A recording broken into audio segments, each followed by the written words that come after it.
The bright lights of the United Nations Space Conference Center reflected off the polished marble floors as James Miller adjusted his tie for the 100th time. At 35, he was the youngest diplomat ever chosen to represent Earth at an interstellar meeting. His plain black suit and ordinary brown hair made him feel desperately out of place among the colorful alien delegates. The conference hall buzzed with activity. Creatures of all shapes and sizes moved about, some floating, others walking on multiple legs, and a few rolling on what appeared to be living wheels. James tried to maintain his composure, but his hands trembled slightly as he organized his presentation materials. "You seem nervous, Representative Miller." The voice behind him was melodious, almost like wind chimes in a gentle breeze. James turned to find himself face to face with the most striking alien he had ever seen. She, at least James assumed it was a she, stood slightly taller than him. Her skin had a subtle blue shimmer, like moonlight on water. Her eyes were large and completely silver, without pupils, yet somehow warm and inviting. She wore what appeared to be flowing liquid metal that moved with her body. "Ambassador Ada," James managed to say, remembering the briefing files he had studied. She represented the Luminarians, one of the most advanced civilizations in known space. Their technology was centuries ahead of Earth's, and they rarely involved themselves in the affairs of younger species. "Please, continue your preparation. I simply wish to observe," Ada said, moving to stand beside him. Her presence made the air tingle, like the moment before a lightning strike. As James began his presentation about Earth's recent achievements in sustainable fusion power, he noticed Ada watching him with unusual intensity. While other alien delegates checked their data devices or whispered among themselves, she remained completely focused on him. During the break, James found himself cornered by a reptilian delegate from the Proxima system. The alien's scales shifted from green to yellow as it spoke in hushed tones. "Be careful, human. The Luminarians never show interest without reason," it warned before quickly slithering away. Throughout the day, James noticed Ada attending every human presentation. She asked detailed questions about Earth's biology, cultural practices, and genetic diversity. Her interest seemed excessive for a species that usually maintained diplomatic distance. That evening, as James prepared to leave, Ada approached him again. "Your species is fascinating," she said, her silver eyes seeming to glow in the dimmed lights. "So young, yet so adaptable. We would very much like to establish closer relations with Earth." That's wonderful," James replied, trying to hide his surprise. "I'm sure the Council would be delighted to." "No," Ada interrupted softly. "We wish to work specifically with you, James Miller. There is something unique about you." Before James could respond, another alien diplomat hurried between them. This one was completely wrapped in shimmering robes, its species impossible to determine. It grabbed James's arm with a tentacle that emerged from its clothing. "Do not trust her kind," it whispered urgently. "They are dying, and desperate species do desperate things." When James looked back, Ada was gone, leaving only a faint scent like ozone after rain. His arm tingled where she had stood close to him, and he felt a strange mixture of attraction and fear. Later that night, in his hotel room, James received a message on his diplomatic tablet. It was an official request from the Luminarian Embassy, asking for him to be appointed as Earth's permanent liaison to their species. They offered to share advanced medical and space travel technology in exchange. As James stared at the message, he couldn't shake the feeling that he was missing something important. Outside his window, the stars seemed to twinkle with warning, but humanity's desire for advanced technology would prove too tempting to resist. Little did James know, this was just the beginning of a plan set in motion long before he was born, and Earth's future hung in the balance of what would happen next. 2 months after the conference, James sat in a pristine white room aboard the Luminarian Embassy ship orbiting Earth. The view of his home planet through the crystal-clear window would have been breathtaking if he wasn't so distracted by Ada's constant attention.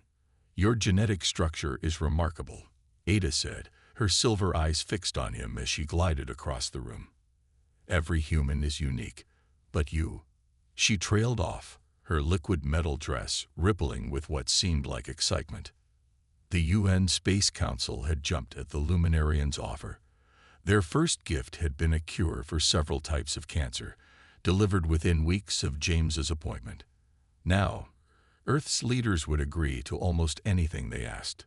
"Ambassador Ada," James began, trying to keep his voice steady.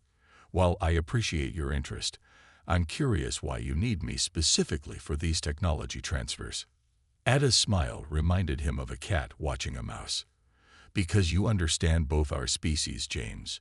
You bridge the gap between us." A soft chime interrupted them as James's tablet displayed another message from Earth. The Council was celebrating. The Luminarians had just shared plans for an engine that could reach Alpha Centauri in days instead of years. "They're quite excited down there," Ada observed, moving uncomfortably close to James. "Your leaders don't ask many questions about why we're being so generous, do they?" James felt a chill despite the perfect temperature control. Should they be asking questions? Ada's laugh sounded like breaking glass. "Curiosity is healthy. Your species' curiosity is one of its most attractive features." She reached out and touched his hand. Her skin felt like silk over steel. The contact sent strange sensations up his arm. James pulled back, trying to hide his discomfort. "I should report to the Council about today's meeting." "Of course," Ada said. "But first, we have a proposal. We wish to establish a permanent Luminarian presence on Earth. A city, to be precise." James blinked in surprise. "A city? That's unprecedented." "We would share all our technology with the humans living there," Ada continued. "Think of it as a cultural exchange program." As she spoke, James noticed something odd. In the reflection of the window, Ada's perfect form seemed to flicker, like a faulty hologram. When he turned to look directly at her, she appeared normal again. Later that day, back in his apartment on Earth, James received an unexpected visitor. The same robed figure from the conference materialized in his living room, making him spill his coffee. "You were warned," the creature said, its voice like rustling leaves. "The Luminarians are not what they seem. They study you, James Miller. They study all humans, but you most intensely." "Who are you?" James demanded. "How did you get in here?" "I am a friend. One who remembers what the Luminarians did to my people eons ago." The figure's robes shifted restlessly. "Watch how they collect data about human reproduction. Watch how they ask about genetic diversity. Watch." The figure vanished as James's phone rang. It was Ada. "James," her voice purred through the speaker, "we need you to come back to the ship. There's something important we must discuss." "What is it?" "We've chosen the location for our city. And you, James Miller, will be its administrator." As James prepared to return to the ship, he noticed his reflection in the bathroom mirror. There was something different about his eyes, a silvery sheen that hadn't been there before. He blinked, and it was gone. On his desk, his tablet displayed the latest reports from the proposed Luminarian city site. Construction would begin next week. Thousands of humans had already volunteered to live there. Everything was moving so fast. Too fast. But every time James tried to voice his concerns, the words seemed to evaporate from his mind. As he stepped into the transport beam, he couldn't shake the feeling that humanity was walking into a trap, and he was helping to set it. The Luminarian city gleamed like a pearl against the Arizona desert. 6 months after construction began, it housed 10,000 humans and 500 Luminarians. James watched from his office window as people moved through the crystalline streets below. Something wasn't right. He had started noticing patterns. Every human resident was between 18 and 35 years old. All were in perfect health. And most troubling, the medical examinations required for entry were becoming increasingly invasive. "Beautiful, isn't it?" Ada's voice made him jump. She had a habit of appearing silently behind him. "Humans, and Luminarians living together in harmony. James turned to face her. Today, something was different about her appearance. Her usually perfect form seemed to waver, like heat waves rising from hot pavement. The medical staff reported another failed experiment, she said, her melodic voice carrying an edge of frustration. Human and Luminarian cellular structures continue to reject each other. Experiment. James felt his blood run cold. What experiment? Ada's silver eyes flickered. For a moment, her elegant appearance disappeared completely, revealing something ancient and desperate underneath. She quickly reformed her beautiful facade, but James had seen enough. "We are dying, James," she said quietly. "My species is dying." She waved her hand, and the office walls transformed into a three-dimensional display. James saw strange whirls, alien cities, and scenes of a civilization far older than humanity could imagine. "We achieved biological immortality millennia ago," Ada continued. "But we didn't realize the cost until it was too late. Our genetic code became fixed, perfect, unchanging. We lost the ability to adapt, to evolve, to reproduce." Images showed empty nurseries, abandoned schools, and laboratories filled with failed cloning attempts. "There are only 50,000 of us left." Ada's voice cracked. "We haven't had a new child in over 10,000 years."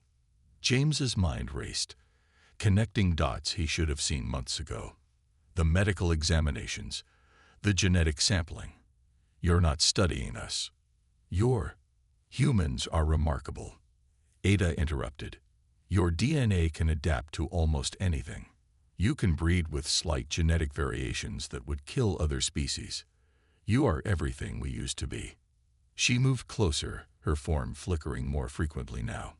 "We thought we could combine our genetics with yours, create something new, something that could save both our species. Without asking us?" James backed away. "Without telling us the truth. Would your leaders have agreed? Would they have trusted us?"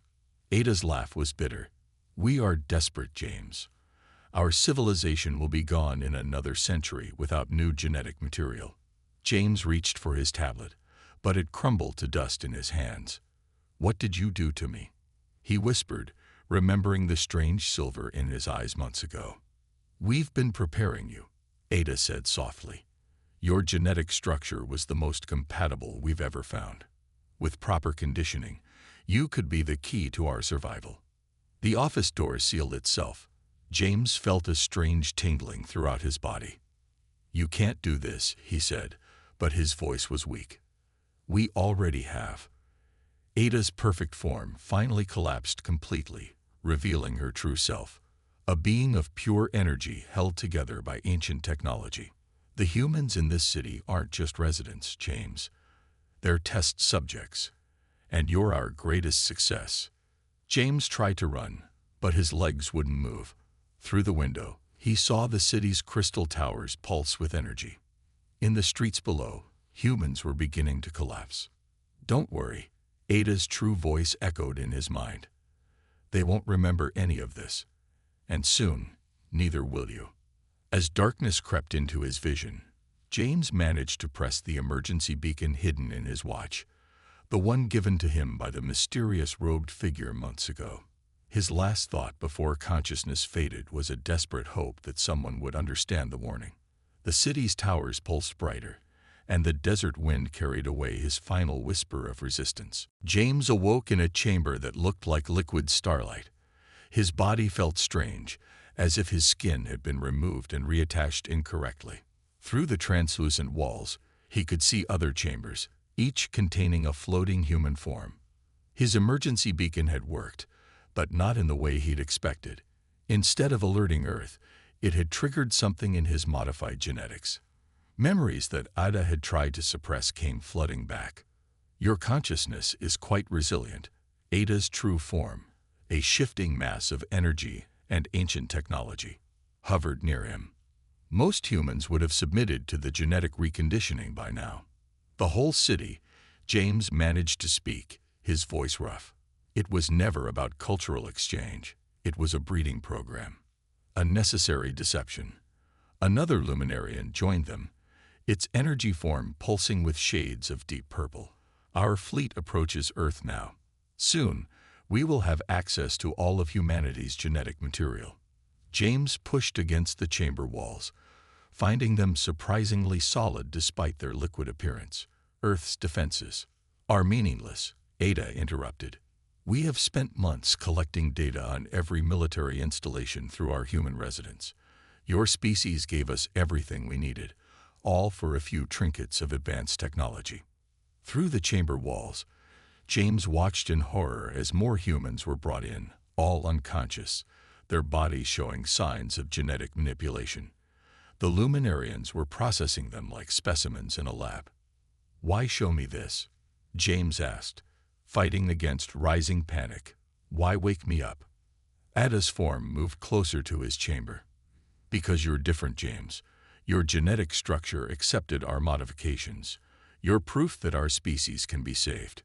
Her energy field rippled with what might have been excitement. You will be the first of a new generation of Luminarians. James felt sick. He could feel the changes in his body now, the way his cells were slowly transforming, becoming something neither human nor Luminarian.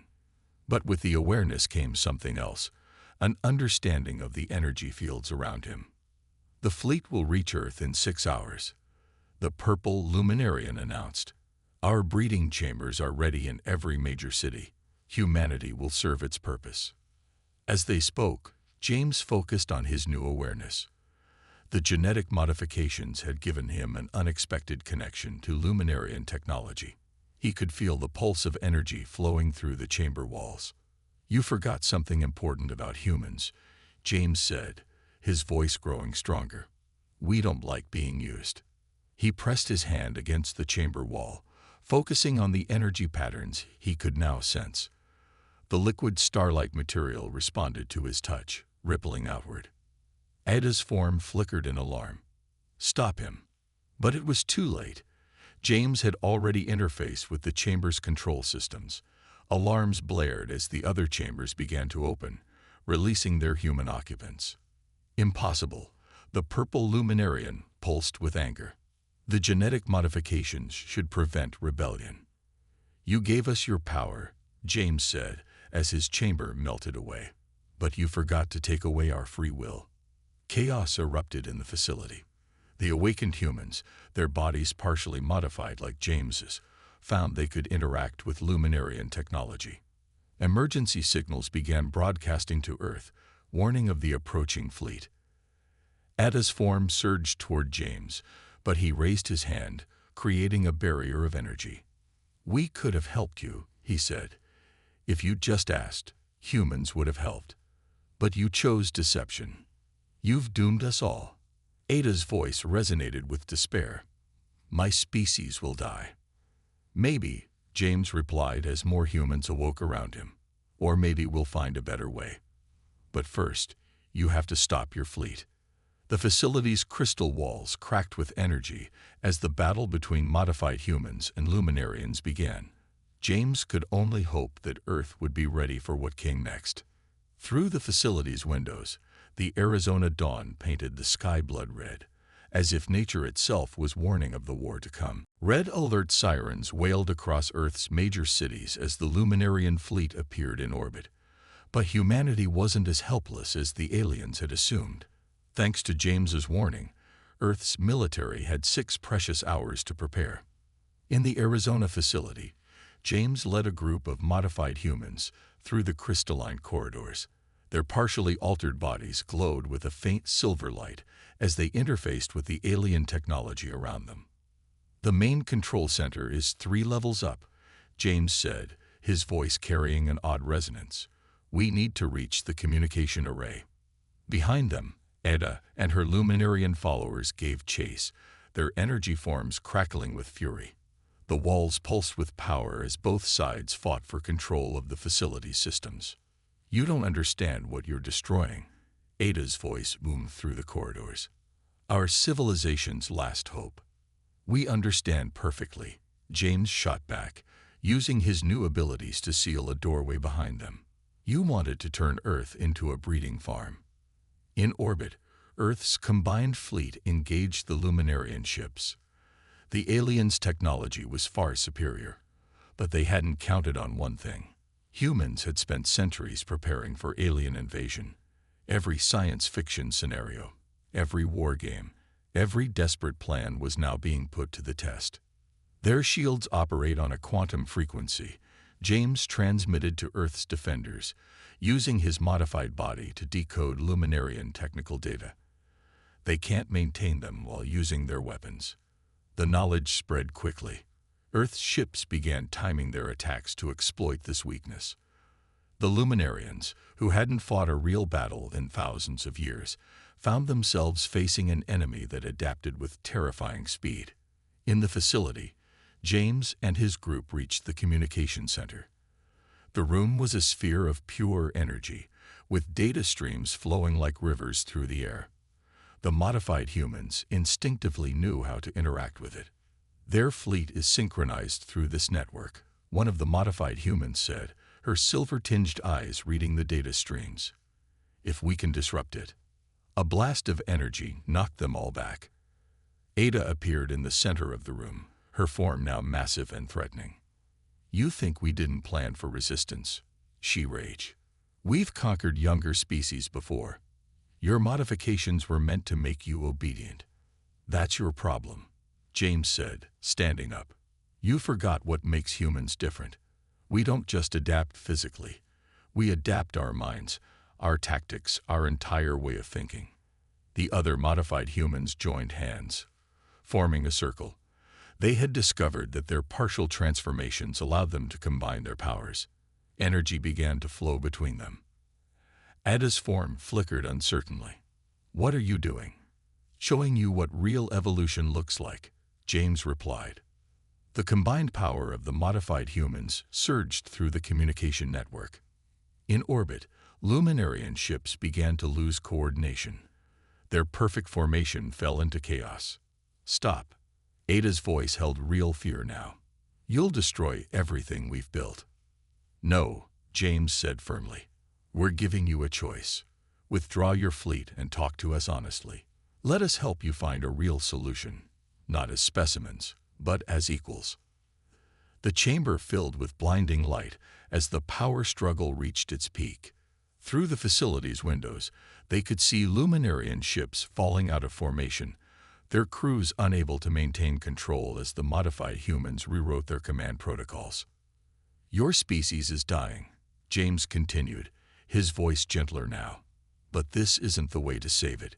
Humanity has faced extinction-level events before. We survived by working together, not by conquering others. The energy in the room stabilized. Ada's form shrank back to its normal size, diminished but not defeated. Perhaps, she said slowly, we have forgotten more than just how to reproduce. We have forgotten how to trust. Above them, the Luminarian fleet hung motionless in space, waiting for a decision that would change both species forever. James extended his hand, now glowing with silver energy, toward Ada. Let's start over. The right way this time. 1 week after the failed invasion, representatives from Earth and the Luminarian civilization gathered in a neutral space station. The room was divided between humans in their environmental suits and Luminarians in their true energy forms, with the modified humans like James serving as living bridges between the two species. Our scientists have reviewed your genetic data, James addressed the assembled delegates. His partially transformed body glowed softly as he projected holographic DNA strands into the air. The Luminarians' immortality modification created a cascade effect in their genetic code. Ada floated beside him, her energy form now showing signs of instability that she no longer tried to hide. We thought perfection would save us. Instead, it became our prison. The human genetic specialists stepped forward, their presentation showing centuries of research into evolution and adaptation. Your genetic code isn't just stable, one scientist explained. It's frozen. But we might be able to restart the evolutionary process. Without forced breeding programs, James added firmly, giving Ada the pointed look. What you tried to do was wrong, but your goal wasn't. We can help each other. The modified humans demonstrated their unique abilities, showing how their hybrid nature allowed them to interface with both human and Luminarian technology. They had become living proof that the two species could be successfully combined, if done ethically and with consent. We propose a voluntary program, James continued. Humans who choose to undergo modification can help stabilize your energy forms. In return, you share your knowledge freely, not as trinkets to manipulate us, but as true allies. The Luminarian elders pulsed with discussion. Their species' pride had cost them dearly, but extinction was a powerful motivator for change. There's more, Ada added, her form brightening. The modified humans have shown us something we forgot. Adaptation isn't just about survival. It's about growth, about change, about accepting imperfection as a path to something new. James nodded, projecting new data streams. We've discovered that the modified humans aren't just hybrids. Our combined genetics are creating something entirely new, something that could benefit both species. The evidence was compelling. The modified humans showed signs of both Luminarian energy manipulation and human adaptability. They could shift between physical and energy forms, adapt to new environments, and even reproduce, something the Luminarians had thought impossible. We offer you a future, James said to the Luminarian elders, not through conquest or deception, but through cooperation. Your children won't be pure Luminarian, but they'll be alive. They'll be able to grow, to change, to become something more than what you are now. The space station hummed with energy as the Luminarians communicated among themselves. The human delegates waited tensely, knowing this moment would define the relationship between their species for generations to come. Finally, the eldest Luminarian moved forward, its ancient energy form flickering like a dying star. For 10,000 years, we have lived in fear of our end. We became so focused on preserving what we were that we forgot how to become something new. The elder turned to face the human delegates. We accept your proposal with one condition. Help us remember how to change. Ada moved to James's side, her energy field synchronizing with his hybrid form. We thought we needed to force evolution, she said softly. Instead, we needed to embrace it. The modified humans around the room began to glow brighter, their forms shifting between solid and energy as they demonstrated the potential of both species combined. Then let's begin again, James said, addressing both sides. Not as conquerors and conquered, not as specimens and scientists, but as two species choosing to evolve together. As the delegates began working out the details of their new alliance, James looked out at the stars through the station's windows. They seemed brighter somehow, full of possibilities that neither humans nor Luminarians had imagined before. The future would be challenging, but it would be faced together. And sometimes, James thought, the best way to save yourself is to help save someone else. 5 years after the formation of the Human-Luminarian Alliance, James stood in the nursery of the first joint colony on Mars. Through the reinforced windows, the red planet's dawn painted the sky in shades of pink and gold. But his attention was focused on something far more remarkable inside. In a specially designed chamber that combined traditional human medical equipment with Luminarian energy fields, a baby girl slept peacefully. Her skin had a subtle silver sheen, and occasionally her form would shimmer with gentle waves of energy. She was the first natural-born hybrid child, proof that both species could have a future together. She's beautiful, Ada said, her energy form gentle and stable beside him. After years of working together, she had learned to maintain her true form without fear or shame. The first of many. The voluntary modification program had been more successful than anyone had anticipated. Thousands of humans had chosen to undergo the carefully controlled genetic enhancement process, while the Luminarians had learned to accept imperfection as a path to growth. Both species were changing, evolving into something new. The latest reports from Earth are promising, James said, checking the data streams that he could still see and manipulate with his hybrid abilities. The modified human birth rate is stable, and every child shows signs of both species' strengths. More importantly, they can all reproduce. Research centers around the solar system were documenting the emergence of a new subspecies. The hybrid children possessed humanity's adaptability and the Luminarians' energy manipulation abilities, but they also displayed traits neither species had expected.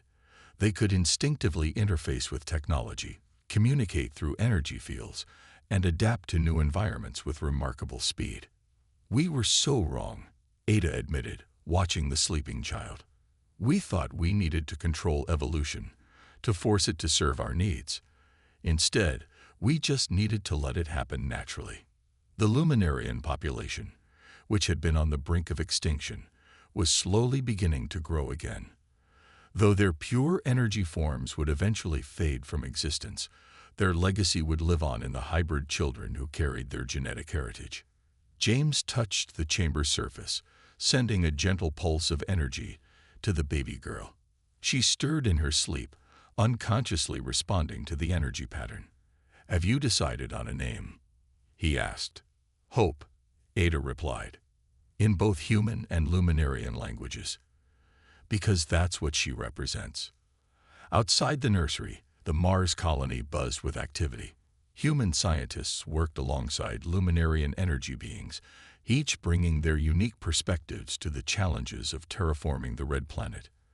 The modified humans moved between them, bridging gaps in communication and understanding. "The mysterious robed figure who warned me," James said thoughtfully. "They never appeared again." Ada's form rippled with what James had learned to recognize as amusement. Perhaps they saw that their warning served its purpose. "We found a better way." A soft alarm chimed, indicating that more hybrid children were ready to be transferred from the gene therapy units to the nursery. These were from parents who had chosen to modify their genetics before conception, resulting in naturally born hybrids. "You know," James said, watching the medical teams prepare for the new arrivals, "when you first approached me at that conference, no one knew why you wanted a human. They thought it was too late when they found out. But maybe it wasn't too late. It was just the right time." Ada's energy field synchronized with his hybrid form, a gesture that had become their species' new way of showing affection. Sometimes the best solutions come from our worst mistakes. Together, they watched as more hybrid children were brought into the nursery, each one representing the future of both species. Outside, Mars's sun continued to rise, illuminating a landscape that would one day be transformed by this new combined civilization. The story that had begun with deception and fear had transformed into something neither species could have imagined. A genuine partnership that would carry both humans and Luminarians to the stars, not as separate species, but as one unified race reaching for the future together.